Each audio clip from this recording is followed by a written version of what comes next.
Welcome to our deep dive. Today we're going to be exploring the career of Peter Gabriel. Peter Gabriel. You might know him for that iconic Sledgehammer music video. Yeah, But we're going to discover a musician who's constantly reinventing himself. absolutely. And I think he's someone who's never been content to stay in one lane. Right. From his beginnings with Genesis to his innovative solo career, Yeah, Peter Gabriel's journey is full of fascinating twists and turns, it really is. touching on music, technology, activism, Activism. and a whole lot more. Yeah, it's amazing how he was able to transition from the progressive rock of Genesis to his own unique style. Yeah.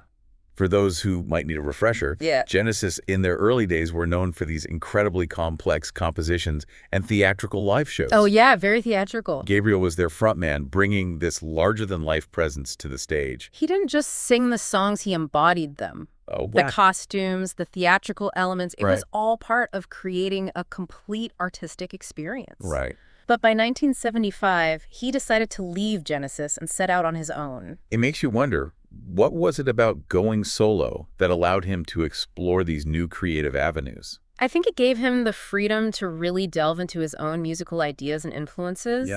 And one of the most significant shifts in his solo work was his exploration of world music. World music. This wasn't just a surface-level interest for him, it was a deep immersion into different cultures and musical traditions. Right. It wasn't just a phase. It became a core part of his identity as musician. Absolutely. And you can trace this evolution through his first 4 solo albums. Yes. All self-titled, although the 4th one was released as Security in the U.S. In the U.S., right? Those albums were like a sonic laboratory for him, experimenting with rhythms and textures from around the world. Yeah. He was blending these influences with his own songwriting, creating something entirely new. It's true. And what's interesting is that it wasn't just about the music itself, Right. but also about the artists he collaborated with and championed. He was actively building bridges between cultures through music. Exactly. And this is where we start to see his political convictions intertwining with his artistic vision. Yeah. He wasn't afraid to use his music as a platform to address social and political issues, Right. especially those related to human rights and global injustice. Absolutely. Songs like Games Without Frontiers and Biko weren't just catchy tunes, they were statements. They were. Games Without Frontiers explored Cold War tensions in a way that was both playful and thought-provoking, Uh-huh. while Biko was a powerful tribute to the South African anti-apartheid activist. He was taking risks, challenging listeners to engage with these complex issues. Yeah. And it's important to remember that this was a time when those topics weren't as widely discussed in mainstream music. Right. He was pushing boundaries and raising awareness. It's clear that his commitment to social justice extended beyond just his lyrics. Oh, yeah. In 1982, he co-founded the WOMAD Festival, One, which stands for World of Music, Arts, and Dance. arts and dance. He created a platform for artists from around the world to showcase their music and share their cultures. WOMAD wasn't just a music festival, it was a celebration of diversity and a statement about the power of music to connect people across borders. Right. It became a movement, really, and it's still going strong today all over the world. And then he took it a step further with the founding of Real World Records in 1989. Real World Records. This wasn't just a record label. It was a mission to promote and support artists from cultures that were often overlooked by the mainstream music industry. Absolutely. He wasn't just signing artists, he was building a community, Right. a global network of musicians who were pushing the boundaries of genre and challenging preconceived notions of what world music could be. It's fascinating to see how his activism and his entrepreneurial spirit were so intertwined. Yeah.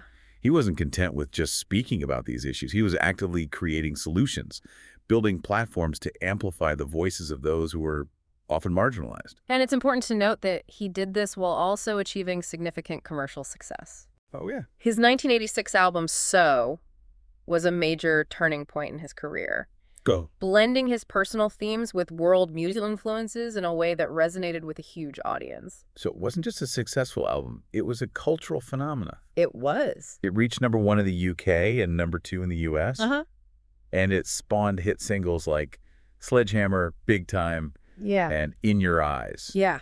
big hits. It's a testament to his ability to create music that was both artistically challenging and commercially viable. Absolutely. And he did it by collaborating with a diverse range of artists, including Laurie Anderson, Kate Bush, and Youssou N'Dour. Showing his ability to create these really unique fusions of musical styles. He wasn't afraid to take those creative risks, and it paid off. It did. So it's an album that sounds both timeless and ahead of its time, even today. I agree. It's a perfect example of his ability to transcend genres and appeal to a wide range of listeners. And speaking of pushing boundaries, let's talk about Passion, music for the Last Temptation of Christ, which he released in 1989. This album was a departure even from his previous work. Okay. Featuring a more atmospheric and experimental sound. Interesting. Drawing heavily on Middle Eastern and African musical traditions. And it won a Grammy for Best New Age Album. It did. Which is interesting considering it was composed for a film about the life of Jesus. Yeah. It really shows how he was able to take these diverse influences and create something entirely new and unexpected. He wasn't bound by genre conventions. He was creating his own musical language. Right. And speaking of innovation, let's not forget his early adoption of technology. Oh, yeah, his use of technology. In 2000, he composed OVO. OVO. A multimedia presentation for London's Millennium Dome. The Millennium Dome. A massive exhibition celebrating the turn of the century. This was a time when the internet was still in its infancy. It was. And he was already exploring ways to use technology to create immersive artistic experiences. Absolutely. He was a pioneer in the digital realm. Yeah. Always pushing the boundaries of what was possible. And this forward-thinking approach wasn't limited to his artistic endeavors. No, it wasn't. In 2000, he founded On-Demand Distribution. On-Demand Distribution. Which became one of Europe's leading online music providers. When is the leading? So he wasn't just a musician, he was an entrepreneur as well. Absolutely. He was ahead of the curve in recognizing the potential of online music distribution. Wow. He eventually sold the company for a substantial sum. Okay. Demonstrating his business acumen alongside his artistic vision. It's amazing how he was able to balance these different aspects of his career. It is. From music and technology to activism and business. Yeah. He wasn't just a creative force. He was a force for change in multiple industries. And that brings us to another crucial aspect of his career, his groundbreaking music videos. His music videos. But I think that deserves its own deep dive. Oh, absolutely. We'll take a quick pause here, and when we return, we'll delve into the visual world of Peter Gabriel's music videos, exploring how he transformed the music video from a promotional tool into an art form. Sounds cool. Welcome back, and now we're going to dive into the world of Peter Gabriel's music videos. Music videos. It's incredible how he used this new medium. Yeah, a relatively new medium. To create these groundbreaking and visually stunning works of art. He really pushed the boundaries of what a music video could be. Right. Using cutting-edge technology, innovative animation techniques, and surreal imagery to create truly unforgettable visual experiences. He didn't just embrace the medium. No. He elevated it. He did. His videos weren't just promotional tools. Right. They were extensions of the music itself, adding layers of meaning and interpretation. He understood that visuals could be just as powerful as sound in conveying emotion and telling stories. Right. And he was fearless in experimenting with different techniques and styles. Yeah. Often collaborating with visionary filmmakers and animators. One video that immediately comes to mind is Sledgehammer, released in 1986. Sledgehammer. It's hard to overstate the impact this video had on the music world. I know, it was huge. It was a game changer, both visually and conceptually. It's a perfect example of how he used music videos to not only enhance the music, but also to challenge conventions and explore new creative territories. Absolutely. The video, directed by Stephen R. Johnson, employed a groundbreaking mix of stop-motion animation, claymation, pixelation, and live-action footage. I remember watching it for the first time and being completely blown away by the imagery. Oh, yeah. It was like nothing I had ever seen before. Right. The dancing chickens, the spinning food, the surreal landscapes. Yeah. It was a visual feast. But it wasn't just about the spectacle. There's a real artistry to it. Right. The way those different techniques were seamlessly blended together, the attention to detail, the humor, and the darkness, it all worked together to create a truly captivating experience. And the song itself was equally groundbreaking, with its infectious groove and playful lyrics. Absolutely. Sledgehammer wasn't just a hit song, it was a cultural phenomenon. It really was. It topped the charts and became one of the most iconic music videos of all time. It's a testament to his vision and his willingness to take creative risks. And the accolades speak for themselves. They do. Sledgehammer won a record-breaking 10 MTV Video Music Awards in 1987. 10! Including Video of the Year. Video of the Year. It was even nominated for a Grammy Award for Best Music Video, short form. Yeah, it was really something. It really set a new standard for music videos, and its influence can still be seen today. I agree. And he didn't stop there. His videos for the U.S. album, released in 1992, Us, also earned him Grammy Awards in both 1992 and 1993. Wow, 2 years in a row. Those videos were equally innovative, exploring themes of relationships, identity, and the human condition through these striking and often surreal visuals. Yeah, he was working with directors like Matt Mahurin and the brothers Quay, who are known for their dark and atmospheric styles. He wasn't afraid to push the boundaries of what was considered acceptable in a music video. He tackled difficult subjects and used his platform to explore complex emotions. And it's important to remember that this was all happening before the internet and the widespread availability of music videos. Oh, that's true. He was relying on MTV and other music television channels to get his work out there. Right. It was a different world, but his videos still managed to break through and capture the imagination of millions. His early adoption of technology wasn't limited to music videos, though. It wasn't.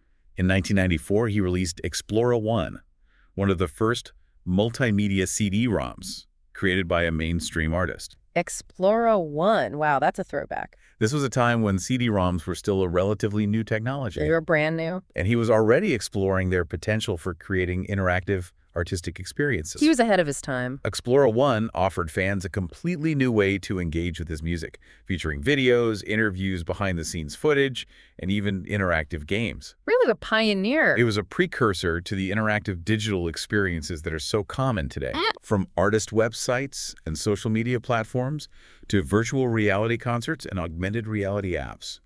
Everything we do today. He was way ahead of the curve in recognizing the power of technology to connect with fans in new and exciting ways. Absolutely.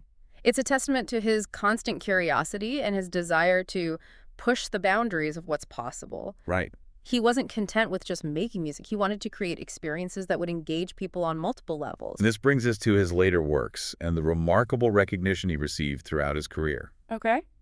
He continued to release music throughout the 2000s and 2010s. He did. And his work continued to evolve. It did. And his work continued to evolve in 2002. 2002. He released Up, his first full-length studio album in 10 years. Up. And Long Walk Home, the soundtrack for the film Rabbit Proof Fence. Rabbit Proof Fence? Both albums showcase his incredible range as a composer. They did. Up was a deeply personal and introspective album, exploring themes of love loss and spirituality, while Long Walk Home was a moving and evocative soundtrack that perfectly captured the emotional journey of the film's protagonists. And he also collaborated with composer Thomas Newman. Thomas Newman? On the song Down to Earth for the Pixar film WALL-E in 2008. Down to Earth is a beautiful song that perfectly complements the film's themes of environmentalism and the interconnectedness of all living things. That really does. It won a Grammy Award for Best Song Written for a Motion Picture. Another Grammy. Adding yet another accolade to his already impressive collection. He also released 2 fascinating albums in the 2010s. Okay. Scratch My Back in 2010. Scratch My Back. Featuring orchestral arrangements of songs by artists he admired. Wow. And New Blood in 2011, reimagining selections from his own catalog with a full orchestra. It's amazing how he's always reinterpreting his work. Yeah. Those albums were a testament to his constant desire to explore new musical territories and to reinterpret his own work in fresh and innovative ways. He was never content to rest on his laurels. He was always looking for new challenges and new ways to express himself creatively. And his contributions to the world of music technology and activism haven't gone unnoticed. They haven't.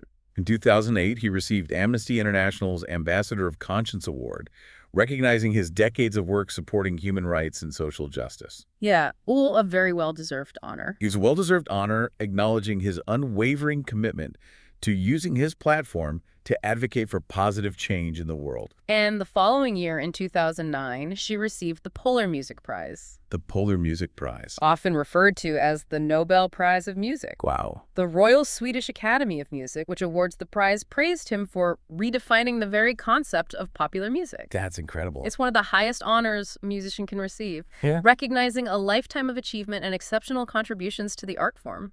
And as if that wasn't enough, he was inducted into the Rock and Roll Hall of Fame twice. Twice. Once with Genesis in 2010. With Genesis? And then again as a solo artist in 2014. His legacy is undeniable. It is. From his theatrical beginnings with Genesis to his groundbreaking solo career, his innovative music videos, and his work as a technology pioneer and activist. Yeah. Peter Gabriel has left an indelible mark on music and culture. He really has. He's truly an icon, and his work continues to inspire and amaze audiences worldwide.